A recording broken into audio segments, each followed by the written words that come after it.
का? कोणास ठाऊक. जेव्हा बाहेरून घरात येते ना, माझ्या स्वतःच्याच घरात एक वेगळीच एनर्जी जाणवते. असं का होतं माहीत नाही. माझ्या घराजवळच आसपास खूप सारी झाडे आहेत.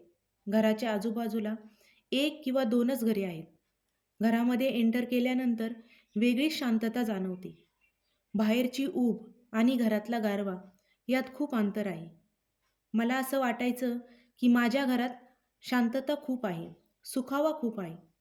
पण मनाला प्रश्न पडायचा, ते का असं? प्रत्येकाच्या घरात अशी एनर्जी का जाणवत नाही? त्यावर उत्तर सापडलं. घर माझं छोटंसंच आहे. सजावटीचं खूप साहित्यही नाही.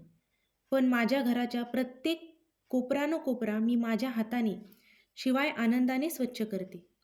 मला माझं घर एका निर्जीव घरासारखं नाही, तर एका माझ्याच घरातल्या मोठ्या माणसासारखं वाटतं. कधी एक दिवस काही कारणास्तव बाहेर पडायचं असेल, तर असं वाटतं घराला एकटं सोडून चालले.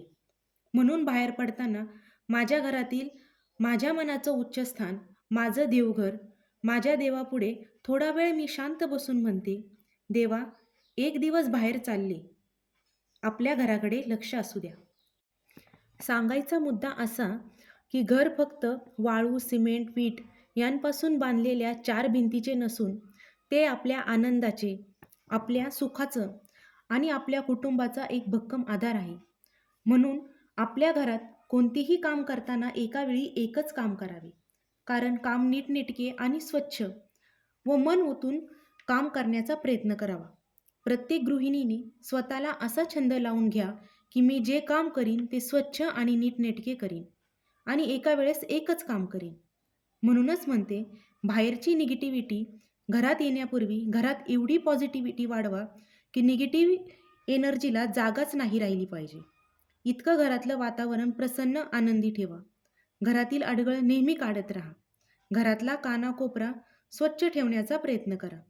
प्रत्येक घरातील स्त्री ही तिच्या घराची लक्ष्मी असते. म्हणूनच म्हणतात, जिथे जिथे हात फिरे तिथे तिथे लक्ष्मी नांदे.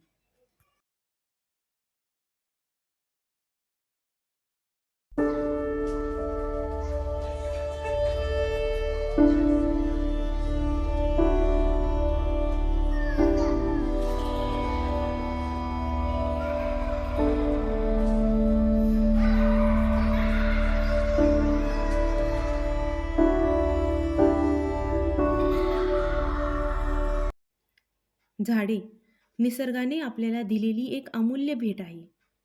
जीवन जगण्यासाठी झाड सर्वात जास्त आवश्यक आहेत.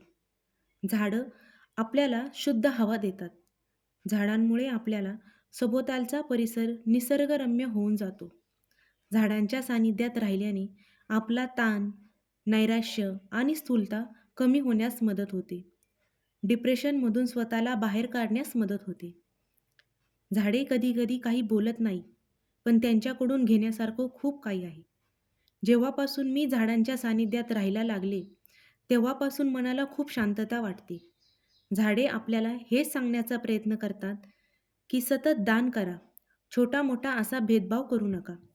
शरीराने व मनाने सतत तरुण राहा. आपल्या कृतीने इतरांना सुखी, समाधानी, आनंदी करा. आनंद घेण्यासाठी झाडांच्या, निसर्गाच्या सानिध्यात राहा. कधीकधी अशांत मनाला शांत करण्यासाठी माणसापेक्षा निसर्ग पुरेसा आहे. आयुष्याचे काही क्षण स्वतःसाठी पण जगा. कारण इथं वन्स मोअर नसतो. म्हणूनच म्हणते, सुखी रहा, आनंदी राहा. जीवनाचा भरपूर आनंद घ्या.